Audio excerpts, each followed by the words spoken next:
Odisha state open university MA Odia course third semester आलोचना करिबा MA OD paper 11 यार first block unit 3 ध्वनि परिवर्तनर विभिन्न कारण और ध्वनि नियम एथिरे थिबा आत्मपरीक्षण प्रश्नावली 1 एवं 2 रो प्रश्न उत्तर।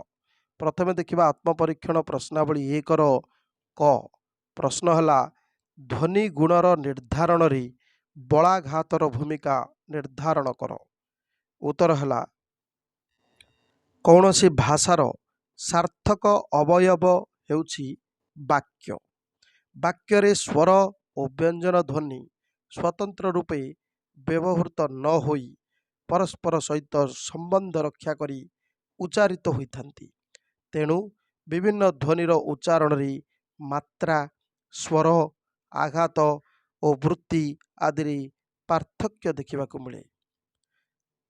अनुरूप भाव कौन वाक्य व्यवहृत ध्वनिर विवेचन केवल जे स्वर बा व्यंजन आधार न होई सेथिरे व्यवहृत ध्वनि उच्चारणर मात्रा बा क्वांटिटी, स्वराघात बा आसेंट, बलाघात बा स्ट्रेस आसेंट आदि आधार मध्य होइथाए। तेबे पाश्चात्य भाषाविद माने यही ध्वनि मात्रा और आघात को विशेष भावे ध्वनि गुण रूपे ग्रहण करिसेंती। एही ध्वनि गुण को ध्वनि लक्षण भी कहा जाए बा साउंड एट्रिब्यूट बोली एही साउंड क्वालिटी को साउंड एट्रिब्यूट बोली मध्य कहा जाए। एबे पर्यंत आमे भाषारे स्वर वर्गीकरण माध्यम रे स्वर आ व्यंजन ध्वनि संपर्क में जानिछे। मात्र यही ध्वनि गुड़ी को आमे जहाँ आलोचना करिसेंती सेमानको अलग अलग करी विश्लेषण मध्य करिसेंती बा सेगुड़िकर वैशिष्ट्य जानिछंती। वर्तमान पुंखानुपुंखे आलोचना करिबा कौन यही ध्वनि मात्रा बा स्वराघात एवं बलाघात एवं लक्ष्य करिबा किपरि ध्वनि गुणर निर्धारण रे बलाघातर भूमिका रही। प्रथमे बुझिबा ध्वनि मात्रा कहले कौन। पाश्चात्य भाषाविदगण ध्वनि मात्रा को आलोचना करने को जाई परिमाण बा क्वांटिटी, दीर्घता बा लेंथ, ध्वनि काल बा ड्यूरेशन ए सब शब्द को व्यवहार करछंती। तेबे मोटामोटी कौन से ध्वनिर उच्चारण रे जो समय लगी थाए ताहाको ध्वनि मात्रा बा ध्वनिर दीर्घता बोली कहा जाए। गोटे ध्वनिर उच्चारण रे जतिकि समय लगे ताहा होछि ध्वनिर मात्रा बा ध्वनिर दीर्घता। केतेक ध्वनिर उच्चारण रे कम समय लागुथला बेले आउ केतेक ध्वनिर उच्चारण रे अपेक्षाकृत अधिक समय लागे। यही आधार रे संस्कृत भाषाविद माने संस्कृत रे व्यवहृत ध्वनि को ह्रस्व ध्वनि, दीर्घध्वनि एवं प्लुत ध्वनि भाव रे व्यक्त करछंती। सेपरि इंग्राजी भाषाविद गण मध्य यह ध्वनिर दीर्घता को 5 भाग रे व्यक्त करछंती। गोटे हला प्लुत बा ओभरलंग, आ गोटे दीर्घ बा लंग, आ गोटे दीर्घार्ध बा हाफ लंग, आ गोटे ह्रस्व बा शॉर्ट, आ गोटे ह्रस्वाब्ध बा हाफ शॉर्ट। परीक्षा द्वारा यह मध्य जना जाइछे जे इंग्राजी ह्रस्व स्वर उच्चारण रे पाखापाखि 118 सेकेंड और दीर्घ स्वर उच्चारण रे पाखापाखि 318 सेकेंड लगी थाए। जानिबा स्वराघात बा एक्सेंट कहले कौन। स्वराघातर प्रयोग उपरि विभिन्न विद्वान भिन्न भिन्न मत पोषण करछंती। पामर बोली जड़े विद्वान यह व्यापक अर्थ रे प्रयोग करी या भितरे ध्वनिर प्रकृति, ध्वनि दीर्घता, बलाघात बा स्ट्रेस, स्वर लहर बा इंटोनेशन यह अंतर्भुक्त करथिला बेले आउ केतेक भाषाविद यह केवल बलाघात अर्थ रे व्यवहार करछंती। ताहले कौन यही बलाघात? साधारण कथारे जो ध्वनि गुड़िक उपरे अधिक बल प्रयोग करा जाए ताहाको बलाघात ध्वनि बोली कहा जाए। बलाघात ध्वनि बोली कहा जाए। भाषार लिखित रूप रे यही बलाघात को सेते अधिक स्पष्ट रूपे प्रकाश करा जाई पारे नहीं। इंग्राजी गोटे बलाघात प्रधान भाषा। यही भाषा रे कौन से शब्द को किपरि उच्चारण करा जिवो बा केउ ध्वनि उपरे अधिक बल देबाको हेबो ताहाको अभिधान रे सूचित करा जाई थाए। ଉଦାହରଣ ସ୍ୱରୂପ କଣ୍ଡକ୍ଟ, ଏଇଥିରେ ଦେଖିବା ଯଦି ପ୍ରଥମେ କନ୍ ୟା ଉପରେ ବଳାଘାତ ଦେଲେ ତାହା ବିଶେଷ ସୂଚକ ପଦ ହୋଇଥାଏ ଏବଂ ଏହା ଚରିତ୍ର ବା ଆଚରଣକୁ ବୁଝାଇଥାଏ। କଣ୍ଡକ୍ଟ, ମାତ୍ର କଣ୍ଡକ୍ଟ ଏହି ଶବ୍ଦରେ ଲେଖିଲେ ବଳାଘାତ ଡକ୍ଟ ଉପରେ କଣ୍ଡକ୍ଟ, ଡକ୍ଟ ଉପରେ ଦିଆଯାଏ। କଣ୍ଡକ୍ଟ ପ୍ରଥମେ ଯଦି କନ୍ ଉପରେ ବଳାଘାତ କରାଗଲା ତାହେଲେ ଇଏ ହେବ ଚରିତ୍ର ବା ଆଚରଣକୁ ବୁଝାଇବ ଆର ଅର୍ଥ, କିନ୍ତୁ ଯଦି ଡକ୍ଟ ଉପରେ ଯଦି ବଳାଘାତ କରାଗଲା ତେବେ ଇଏ ହେଇଯିବ ଏକ କ୍ରିୟାପଦ ଓ ଏହା ବ୍ୟବହାର କରିବାର ଅର୍ଥକୁ ମଧ୍ୟ ବୁଝାଇବ। କଣ୍ଡକ୍ଟ କରିବା, ବ୍ୟବହାର କରିବା। କିନ୍ତୁ କଣ୍ଡକ୍ଟ ଏମିତି କହିଦେଲେ ହେବ ଚରିତ୍ର ବା ଆଚରଣ। କଣ୍ଡକ୍ଟ, ଡକ୍ଟକୁ ଯଦି ଉଚ୍ଚାରଣ କରି ତାକୁ ଯଦି ବଳାଘାତକୁ ଦିଆଯାଏ ତାହେଲେ ଇଏ ହେବ ବ୍ୟବହାର କରିବା ଅର୍ଥରେ। ଫରାସୀ ଭାଷାରେ ବି ବହୁ ବଳାଘାତ ଯୁକ୍ତ ଶବ୍ଦ ବ୍ୟବହାର ହୋଇଥାଏ। ଏହି ବଳାଘାତକୁ ସୂଚାଇବା ପାଇଁ ବେଳେବେଳେ ଏଇ ଯେଉଁ ଉଦାତ୍ତ ଚିହ୍ନ ବା ଉଦ୍ଧୃତି ଚିହ୍ନକୁ ମଧ୍ୟ ବ୍ୟବହାର କରାଯାଏ। ଉଦାହରଣ ସ୍ୱରୂପ ଓଡ଼ିଆରେ ଯଦି ଇନ୍ଦ୍ରଶତ୍ରୁ ଶବ୍ଦରୁ ଇନ୍ଦ୍ର ଉପରେ ବଳାଘାତ ପ୍ରୟୋଗ କରି ଉଚ୍ଚାରଣ କରାଯାଏ ତେବେ ଏହା ହେଇଯିବ ବହୁବ୍ରୀହି ସମାସ। ଇନ୍ଦ୍ରକୁ ଶତ୍ରୁ ରୂପେ ଭାଷିତ ଏଠିରେ କରିଥାଏ, ମାତ୍ର ଇନ୍ଦ୍ରଶତ୍ରୁ ଏହି ଶବ୍ଦରେ ଯଦି ଶତ୍ରୁ ଉପରେ ବଳାଘାତ କରିବା ତାହେଲେ ଏହା ତତ୍ପୁରୁଷ ସମାସ ହୁଏ ଏବଂ ଏହା ଇନ୍ଦ୍ରଙ୍କର ଶତ୍ରୁକୁ ବୁଝାଇଥାଏ। ତେଣୁ ଏଇଭଳି ଭାବରେ ଗୋଟିଏ ଧ୍ୱନି ଗୁଣକୁ ନିର୍ଦ୍ଧାରଣ କରିବାରେ ବଳାଘାତର ଭୂମିକା ଗୁରୁତ୍ୱପୂର୍ଣ୍ଣ ଭାବେ ରହିଥାଏ। ପରବର୍ତ୍ତୀ ଆଲୋଚନା ଖ, ବିଭିନ୍ନ ଧ୍ୱନିମାପକ ଯନ୍ତ୍ର ସମ୍ପର୍କରେ ସଂକ୍ଷିପ୍ତରେ ଆଲୋଚନା କର। ଉତ୍ତର ହେଲା ବକ୍ତା ଦ୍ୱାରା ଉଚ୍ଚାରିତ ଧ୍ୱନି ସମୂହ ଧ୍ୱନି ତରଙ୍ଗ ମାଧ୍ୟମରେ ଶ୍ରୋତା ନିକଟରେ ପହଞ୍ଚିଥାଏ ଏବଂ ଏହି ଧ୍ୱନି ତରଙ୍ଗକୁ ଗ୍ରହଣ କରି ଶ୍ରୋତା ତାହାର ଅର୍ଥକୁ ବୁଝିଥାଏ।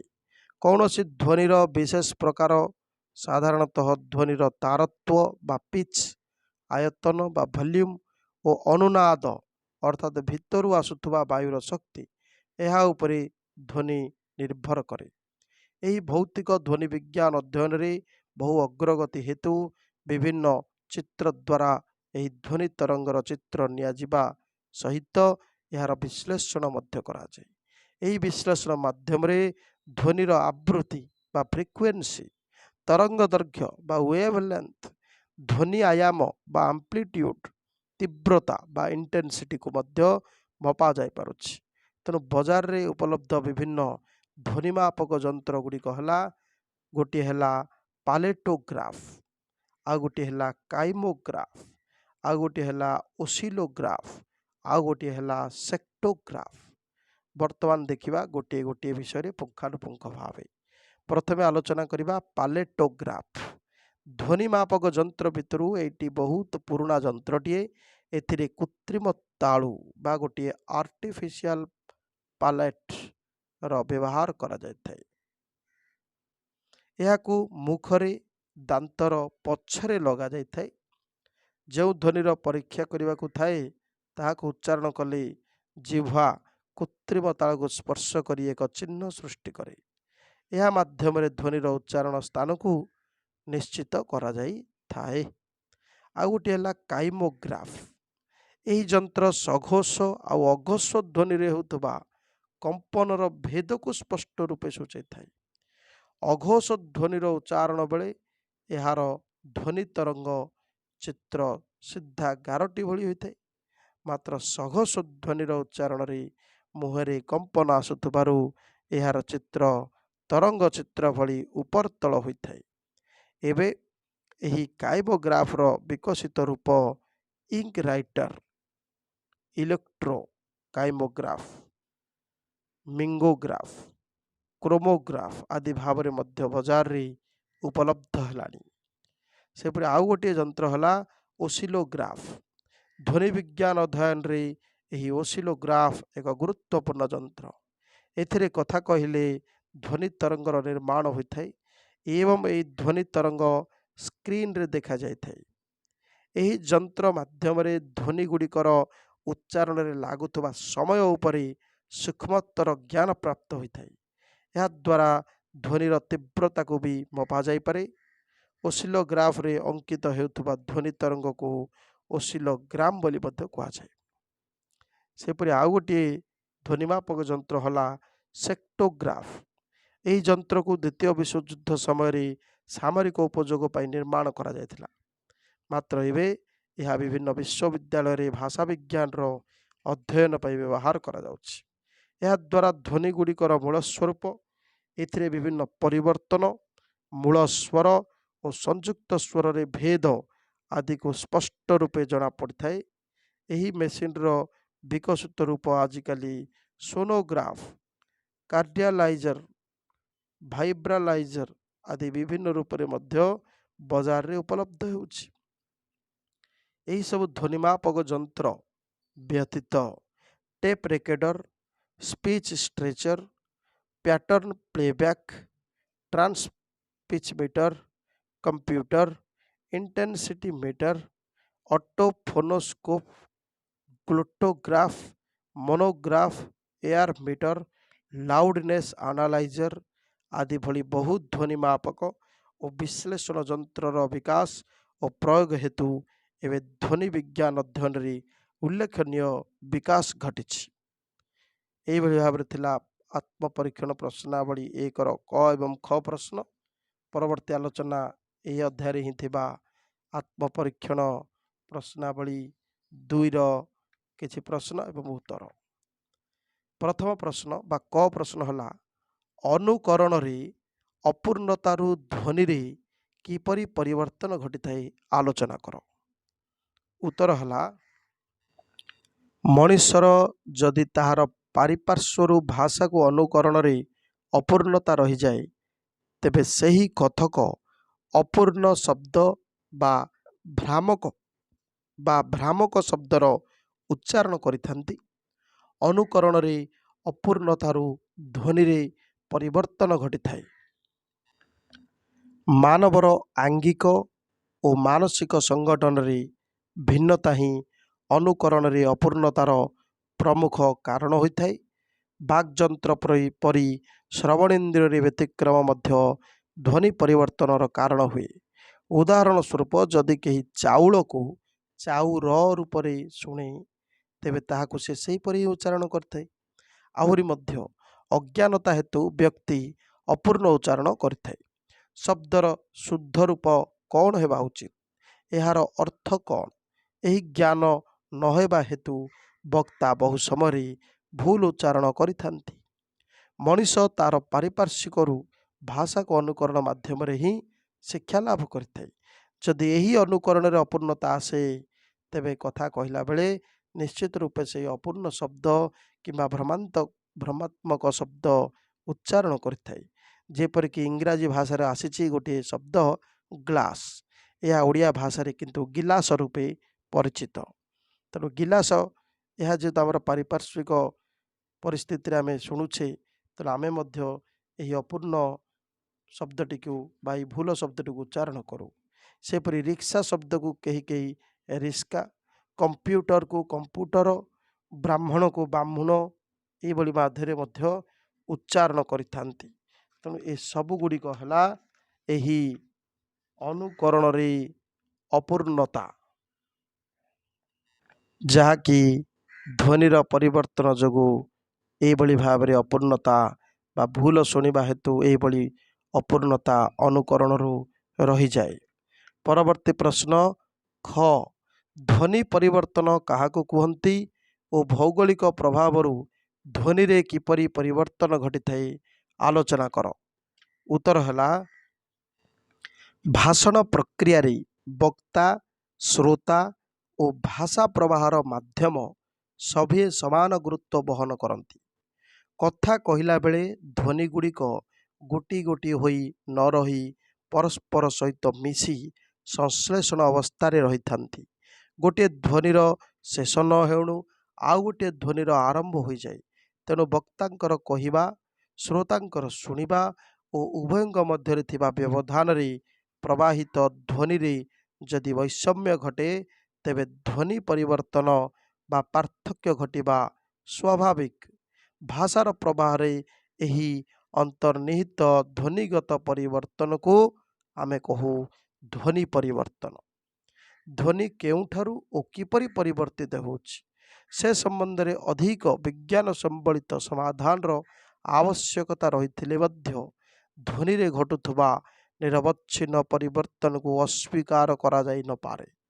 ତେବେ ଏକଥା ମଧ୍ୟ ସତ୍ୟ ଯେ କୌଣସି ବକ୍ତା ଭାଷାରେ ଧ୍ୱନିର ପରିବର୍ତ୍ତନ ପରେ ଭାଷା କେଉଁଭଳି ପ୍ରକାଶିତ ହେଉଛି ତାହାକୁ ଦେଖିବାର ଉଦ୍ଦେଶ୍ୟ ରଖିନଥାଏ କି ଏହି ପରିବର୍ତ୍ତନ ମାଧ୍ୟମରେ ଭାଷାକୁ ବିକାଶ କରିବାର ଉଦ୍ଦେଶ୍ୟ ମଧ୍ୟ ରଖିନଥାଏ।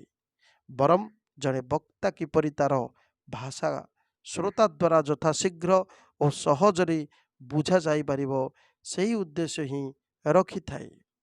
ଏଣୁ କୌଣସି ଭାଷାରେ ଥିବା ଧ୍ୱନିରେ ପରିବର୍ତ୍ତନ ବିଭିନ୍ନ କାରଣ ହେତୁ ହୋଇଥାଏ, ଯେପରିକି ଶାରୀରିକ କାରଣ, ମାନସିକ, ରାଜନୈତିକ, ସାଂସ୍କୃତିକ ଓ ଭୌଗୋଳିକ ଆଦି ଭିତ୍ତି ଉପରେ ଏହି କାରଣ ସବୁ ନିର୍ଭର କରେ। କୌଣସି ଭାଷାରେ ଧ୍ୱନି ପରିବର୍ତ୍ତନର କାରଣକୁ ଏହି ଦୃଷ୍ଟିରୁ ଦିଭାଗ କରାଯାଏ। ଗୋଟିଏ ହେଲା ବାହ୍ୟ କାରଣ, ଆଉ ଗୋଟିଏ ହେଲା ଅନ୍ତଃ କାରଣ। ଭାଷାରେ ଧ୍ୱନିର ପରିବର୍ତ୍ତନ ଉପରୋକ୍ତ ବିଭିନ୍ନ କାରଣରୁ ଘଟୁଥିଲେ ମଧ୍ୟ ଏହାର ଭୌଗୋଳିକ କାରଣଟି ଏକ ଗୁରୁତ୍ୱପୂର୍ଣ୍ଣ କାରଣ ଅଟେ, ଯାହାକି ବର୍ତ୍ତମାନ ଆମେ ଆଲୋଚନା କରିବା। ଭୌଗୋଳିକ ପରିବେଶରୁ ଭାଷିକ ଧ୍ୱନିରେ ମଧ୍ୟ ବହୁ ଭାବେ ପରିବର୍ତ୍ତନ ଘଟିଥାଏ। ପାରିପାର୍ଶ୍ୱିକ ଜଳବାୟୁ ଓ ଋତୁଚକ୍ର ମଧ୍ୟ ବହିର୍ଭାବେ ଉଚ୍ଚାରଣକୁ ପ୍ରଭାବିତ କରିଥାଏ। ଗ୍ରୀଷ୍ମମଣ୍ଡଳୀୟ ବ୍ୟକ୍ତି ଗୋଟିଏ ଶବ୍ଦକୁ ବିବୃତ କରି ଉଚ୍ଚାରଣ କରୁଥିଲା ବେଳେ ପାହାଡ଼ି ଓ ଶୀତ ପ୍ରଧାନ ଜଳବାୟୁର ବ୍ୟକ୍ତି ସେହି ଶବ୍ଦକୁ ବିବୃତ ଭାବେ ଉଚ୍ଚାରଣ ନ କରି ସମ୍ବୃତ କରି ଉଚ୍ଚାରଣ କରିଥାନ୍ତି। ଏହି ଦୃଷ୍ଟିରୁ ଭୂମଧ୍ୟ ସାଗରୀୟ ଜଳବାୟୁରେ ବାସ କରୁଥିବା ଇଟାଲୀ ଓ ସ୍ପେନ୍ ଦେଶର ଲୋକମାନଙ୍କର ଉଚ୍ଚାରଣ କିନ୍ତୁ ଖୁବ୍ ସ୍ପଷ୍ଟ ହୋଇଥିଲା ବେଳେ ଫ୍ରାନ୍ସର ଜଳବାୟୁ କୁହୁଡ଼ିଆ ହୋଇଥିବାରୁ ଫରାସୀ ଭାଷାର ଉଚ୍ଚାରଣ ସେତେ ସ୍ପଷ୍ଟ ହୋଇନଥାଏ। ସେହିପରି ଏକ ନିର୍ଦ୍ଦିଷ୍ଟ ସମୟ ଓ ପରିବେଶରେ ଯଦି ବକ୍ତାଗଣ ସୁଖ ଓ ନିରାମୟ ଢଙ୍ଗରେ ବାସ କରୁଥାନ୍ତି ଓ ସମାଜ ଅଧିକ ବିଭବଶାଳୀ ଥାଏ, ତେବେ ଭାଷାର ଧ୍ୱନି କ୍ରମଶଃ ବିବୃତ ହୋଇଥାଏ। କିନ୍ତୁ ଭୟ, ଶୋକ ଓ ଦୁଃଖରେ କାଳାତିପାତ କରୁଥିବା ବ୍ୟକ୍ତିଙ୍କ ଧ୍ୱନିରେ କ୍ରମତଃ ଅସ୍ପଷ୍ଟତା ଆସିଥାଏ ଓ ସେମାନଙ୍କର ଧ୍ୱନି ବୈଶିଷ୍ଟ୍ୟ ଦୃଷ୍ଟିରୁ ତୁଳନାତ୍ମକ ରୂପରେ ସମ୍ବୃତ ହୋଇଥାନ୍ତି।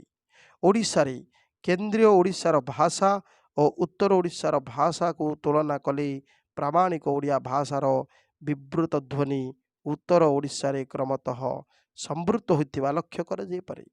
ଯେପରିକି ଗୋଡ଼, ଏହା ଆମର ପ୍ରାମାଣିକ ଓଡ଼ିଆ ଭାଷାର ବିବୃତ ଧ୍ୱନି ଗୋଡ଼, କିନ୍ତୁ ଏହା ଉତ୍ତର ଓଡ଼ିଶାରେ ସମ୍ବୃତ ହୋଇଯାଏ। ଏହି ବିବୃତ ଗୋଡ଼ ସମ୍ବୃତ ହୋଇଯାଏ ଗୁଡ଼। ସେମିତି ଶୋଇବାଟା ସେପଟେ ହୋଇଯାଏ ଶୁଇବା, ଯୋଡ଼େ ହୋଇଯାଏ ଜୁଡ଼େ। ଏହିଭଳି ଭାବରେ ମଧ୍ୟ ଏହି ଭୌଗୋଳିକ ପ୍ରଭାବ ଧ୍ୱନିରେ ପରିବର୍ତ୍ତନ ଆଣିଥାଏ। ଏହାପରେ ଆଲୋଚନା କରିବା ଏହି ଅଧ୍ୟାୟରେ ଥିବା ଆଉ ଏକ ଆତ୍ମପରୀକ୍ଷଣ ପ୍ରଶ୍ନାବଳୀ ନମ୍ବର 3। ଏହାର କ ପ୍ରଶ୍ନ, ପ୍ରଯତ୍ନ ଲାଘବ ବା ମୁଖ ସୁଖରୁ ଧ୍ୱନିରେ କିପରି ପରିବର୍ତ୍ତନ ଘଟିଥାଏ? ଏହାର ଉତ୍ତର ହେଲା, ସବୁ କାମକୁ ସୁବିଧା ଏବଂ ସରଳରେ ସମ୍ପାଦନ କରିବାକୁ ଚାହିଁବା ମାନବର ଏକ ସ୍ୱାଭାବିକ ପ୍ରବୃତ୍ତି।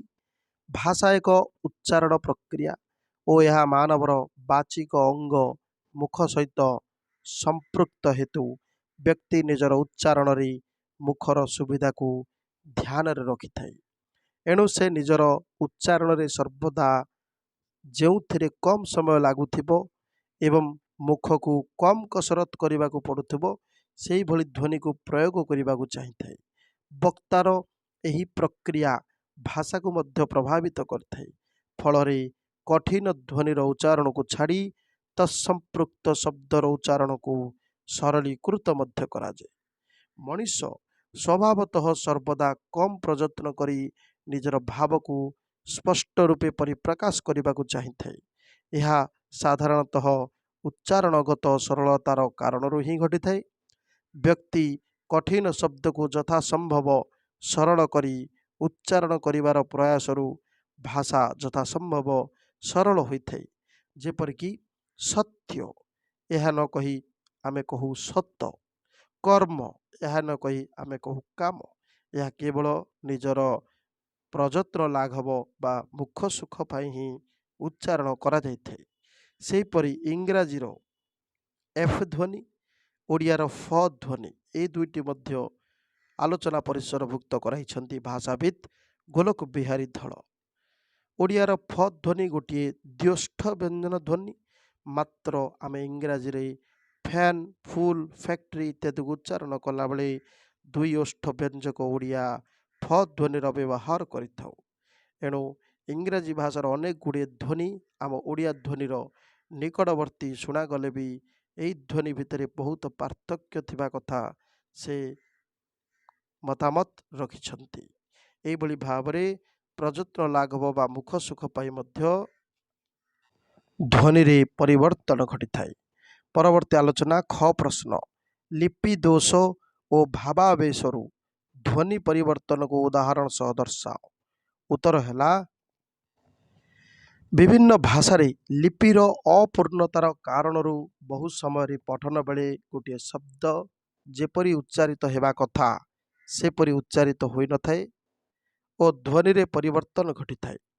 ଇଂରାଜୀ ଲିଖନରେ ଯଥାର୍ଥ ଉଚ୍ଚାରଣକୁ ପରିପ୍ରକାଶର ଅଭାବ ହେତୁ ଭାଷିକ ଧ୍ୱନିର ଉଚ୍ଚାରଣରେ ପରିବର୍ତ୍ତନ ଘଟିଥାଏ। ଯେପରିକି ଇଂରାଜୀରେ ରାମ, ଏହାକୁ କେହି ରାମ, କେହି ରାମା, ଆଉ କିଏ ରମା ଭାବରେ ମଧ୍ୟ ପଢ଼ିଥାନ୍ତି। ଅନ୍ୟ ଭାଷାଭାଷୀ ବ୍ୟକ୍ତିମାନେ ଯେପରିକି ଗୁପ୍ତ, ଗୁପ୍ତା, ସେପରି ମିଶ୍ର, ମିଶ୍ରା, ଇନ୍ଦ୍ରଜିତ, ଇନ୍ଦରଜିତ ଏହିଭଳି ଭାବରେ ସବୁ ପଢ଼ିଥାନ୍ତି। ପିଲାଦିନେ ମନୁଷ୍ୟର ଅନୁକରଣ ଶକ୍ତି ଯେତେ ଅଧିକ ଥାଏ, ବୟସ ହୋଇଗଲେ ତାହା ସ୍ୱତଃ କମିଯାଏ। ଫଳରେ ପ୍ରଯତ୍ନ ଲାଘବ ଧ୍ୱନି ପରିବର୍ତ୍ତନରେ ଏକ ବିଶିଷ୍ଟ କାରଣ ହୋଇଯାଏ। ବକ୍ତା ଆଉ କଷ୍ଟୋଚ୍ଚାରିତ କୌଣସି ଶବ୍ଦକୁ ଉଚ୍ଚାରଣ ନ କରି ତାକୁ ଭାଙ୍ଗି ଅଧିକ ସରଳ କରିଦିଏ। ଯେପରିକି ଓଡ଼ିଆର ଫ ଧ୍ୱନି, ଇଂରାଜୀର ଏଫ୍ ଧ୍ୱନି ମଧ୍ୟରେ ବହୁ ପ୍ରଭେଦ ଥିଲେ ମଧ୍ୟ ଆମେ ଇଂରାଜୀରେ ଫ୍ୟାନ୍, ଫାଇଲ୍, ଫିସ୍, ଫୁଡ୍ ଇତ୍ୟାଦି ଶବ୍ଦରେ ଥିବା ଫ ଏଫ୍ ଧ୍ୱନିର ବିଶେଷତା ଦନ୍ତୋଷ୍ଠୀ ସଂଘର୍ଷୀ ଧ୍ୱନି ସ୍ଥାନରେ ଓଡ଼ିଆର ଦୁଇ ଓଷ୍ଠ ବ୍ୟଞ୍ଜକ ଫ ଶବ୍ଦକୁ ବ୍ୟବହାର କରିଦେଉ। ତେଣୁ ଏହି ଉଚ୍ଚାରଣରେ ସରଳତା ପାଇଁ ବକ୍ତା ମଧ୍ୟ ବହୁ ସମୟରେ କେତେକ ଧ୍ୱନିକୁ ଛାଡ଼ି ଦେଇଥାନ୍ତି। ସେପରି ହିନ୍ଦୀ ଭାଷାରେ ଳ ଧ୍ୱନି ନଥିବାରୁ ଦାଳୁଅ, ବଳଦ, କଳା, ବଳା ଇତ୍ୟାଦି ଶବ୍ଦକୁ ଉଚ୍ଚାରଣ କଲାବେଳେ ଧ୍ୱନିରେ ପରିବର୍ତ୍ତନ ଘଟିଥାଏ। ସେହିପରି ତାମିଲ, ତେଲୁଗୁ ଭାଷାର ର ଧ୍ୱନି ଉଚ୍ଚାରଣ କଲାବେଳେ ଏହିସବୁ ଧ୍ୱନି ପରିବର୍ତ୍ତନ ହୋଇଥାଏ। ଆଉ ଗୋଟିଏ ବିଷୟ ରହିଲା ଭାବାବେଶ, ଅର୍ଥାତ୍ ସ୍ନେହ, ପ୍ରେମ, କ୍ରୋଧ ଆଦି ଭାବାବେଶରୁ ଶବ୍ଦ ବା ଭାଷାରେ ମଧ୍ୟ ପରିବର୍ତ୍ତନ ଘଟିଥାଏ। ଯେପରିକି ରାମ, ରାମରୁ ଆମେ କହୁ ରାମୁ, କୃଷ୍ଟ, ସେଥିରୁ ଆମେ କହୁ କୁଷ୍ଟ, ଲାଲଚନ୍ଦରୁ ଲଲ୍ଲୁ, ବାବୁରୁ ବବୁଆ, ପୁରସ୍ତମରୁ ପୁରିଆ ଇତ୍ୟାଦି। ତେବେ ଏହି ପ୍ରକାର ଶବ୍ଦ ବହୁ ଭାବେ ଲୌକିକ ଅର୍ଥରେ ବ୍ୟବହୃତ ହୋଇ ଧ୍ୱନିରେ ପରିବର୍ତ୍ତନ ଆଣିଥାଏ। ଶେଷ ପ୍ରଶ୍ନ ଗ, ଧ୍ୱନି ପରିବର୍ତ୍ତନରେ ଗ୍ରୀମଙ୍କ ନିୟମ ସମ୍ପର୍କରେ ଆଲୋଚନା କର। ଉତ୍ତର ହେଲା, ଜ୍ୟାକବ ଗ୍ରୀମ୍ ଜଣେ ପ୍ରଫେସର। ସେ 1785 ମସିହାରେ ଜନ୍ମଲାଭ କରି 1863ରେ ମୃତ୍ୟୁବରଣ କରିଥିଲେ। ସେ ଧ୍ୱନି ସମ୍ବନ୍ଧୀୟ ଏକ ନିୟମ ପ୍ରଦାନ କରିଥିଲେ, ଯାହାକି ତାଙ୍କ ନାମ ଅନୁସାରେ ବା ଗ୍ରୀମ୍ ନିୟମ ଭାବରେ ନାମିତ। ପ୍ରଫେସର ମାକ୍ସ ମୁଲର ଏହି ନିୟମକୁ ଗ୍ରୀମ୍ଙ୍କ ନାମରେ ନାମିତ କରିଥିଲେ। ତାଙ୍କ ମତାନୁସାରେ ମୂଳ ଇଣ୍ଡୋ ୟୁରୋପୀୟ ଭାଷାର ବ୍ୟଞ୍ଜନ ଧ୍ୱନି ଗୁଡ଼ିକ ସଂସ୍କୃତ, ଗ୍ରୀକ୍ ଓ ଲାଟିନ୍ ଆଦି ଭାଷାରେ ସୁରକ୍ଷିତ ରହିଛି। ଏହି ନିୟମାନୁସାରେ ମୂଳ ଇଣ୍ଡୋ ୟୁରୋପୀୟ ଭାଷାର ନିମ୍ନଲିଖିତ ଧ୍ୱନି ଗୁଡ଼ିକ ଇଂରାଜୀ ଓ ଜର୍ମାନୀ ଭାଷାରେ ଯଥାକ୍ରମେ ଏହିପରି: ପ୍ରଥମକୁ ଦ୍ୱିତୀୟ, ଯଥା କ, ତ, ପ, ଏକୁ ସେମାନେ ହ, ଥ, ଫ ଏହିଭଳି ଭାବରେ ଉଚ୍ଚାରଣ କରିଥାନ୍ତି। ସେହିପରି ସେମାନେ ଚତୁର୍ଥକୁ ତୃତୀୟ ଯଥା ଘ ଧ ଭକୁ ଗ ଦ ବ ଏଥିରେ ଉଚ୍ଚାରଣ କରନ୍ତି। ତୃତୀୟକୁ ପ୍ରଥମ ଯଥା ଗ ଦ ବ ଏହାକୁ କ ତ ପ ଏଇଭଳି ଭାବରେ ସେମାନେ ପରିବର୍ତ୍ତିତ କରି ଉଚ୍ଚାରଣ କରିଥାନ୍ତି। ଏହି ଧ୍ୱନିର ପରିବର୍ତ୍ତନକୁ ଦର୍ଶାଇବା ପାଇଁ ନିମ୍ନରେ କେତେକ ଉଦାହରଣକୁ ଆମେ ଲକ୍ଷ୍ୟ କରିବା। ଯେପରିକି ଧ୍ୱନିରେ କେମିତି ପରିବର୍ତ୍ତନ ହେଉଛି। କଟା ହରେ ପରିଣତ ହେଉଛି। ସଂସ୍କୃତରେ କ ହ ଥିଲାବେଳେ କିପରି ଇଂରାଜୀରେ ସେ ହେଇଯାଏ ହୁ। ତେଣୁ କଟା ଏଠି ହ ହେଇଗଲା ହୁ। କ ହ ମାନେ କିଏ, ହୁ ମାନେ କିଏ। ସେପରି ତଟା କିପରି ଥ ହୁଏ ଦେଖନ୍ତୁ ତ୍ରି ତ୍ରି କିନ୍ତୁ ଇଂରାଜୀରେ ହୁଏ ଥ୍ରୀ। ତେଣୁ ତଟା ଥ ହେଇଯାଏ। ସେହିପରି ପଟା ଫ ହୁଏ। ଯେମିତି ପିତ୍ତର ପିତ୍ତର ମାନେ ବାପା ବା ପିତା କିନ୍ତୁ ଇଂରାଜୀରେ କହିବା ଆମେ ଫାଦର। ତେଣୁ ପଟା ଏଠି ଫ ହୋଇଯାଏ। ତେବେ ଏହି ନିୟମ ଉପରୋକ୍ତ ସମସ୍ତ କ୍ଷେତ୍ରରେ ସବୁବେଳେ କାମ କରିନଥାଏ। କ ତ ଆଉ ପ ଏହି ଧ୍ୱନିର ପୂର୍ବରୁ ସ ଧ୍ୱନି ମଧ୍ୟ ସଂଯୁକ୍ତ ହେଲେ ଏହି ଧ୍ୱନି ଗୁଡ଼ିକ ହେଇଯିବ ଯଥାକ୍ରମେ ଅସ୍କ, ଅସ୍ତ ଆଉ ଅସ୍ପ। ଅର୍ଥାତ୍ କର ଆଗରେ ସ ଲାଗିଲେ ଅସ୍କ, ତର ଆଗରେ ସ ଲାଗିଲେ ଅସ୍ତ, ପର ଆଗରେ ସ ଲାଗିଗଲେ ଅସ୍ପ। ଯେପରିକି ଧ୍ୱନି ଆଉ ଲାଟିନ୍ ଆଉ ଗୋଥିକ୍ ଭାଷାରେ କିପରି ହୁଏ ଆଲୋଚନା କରିବା। ଧ୍ୱନି ହେଲା ଅସ୍କ କିନ୍ତୁ ଲାଟିନ୍ରେ ଅଛି ପିସ୍କିସ୍, ଗୋଥିକ୍ରେ ଫିସ୍କସ୍। ସେମିତି ଧ୍ୱନି ହେଲା ଅସ୍ତ, ଲାଟିନ୍ରେ ଏସ୍ତ, ଗୋଥିକ୍ରେ ଇଷ୍ଟ। ଏହିଭଳି ଭାବରେ ଧ୍ୱନି ପରିବର୍ତ୍ତନରେ ଗ୍ରିମ୍ ନିଜର ନିୟମ ସମ୍ପର୍କରେ ବର୍ଣ୍ଣନା କରିବା କଥା। ମାର୍କସ ମୁଲର ଏହାକୁ ଗ୍ରିମ୍ଙ୍କ ନିୟମ ବୋଲି ନାମିତ କରିଛନ୍ତି। ଆଲୋଚନା କରୁଥିଲେ ଏହି ଏକକରେ ଥିବା 3ଟି ଆତ୍ମପରୀକ୍ଷଣ ପ୍ରଶ୍ନାବଳୀ। ଧନ୍ୟବାଦ।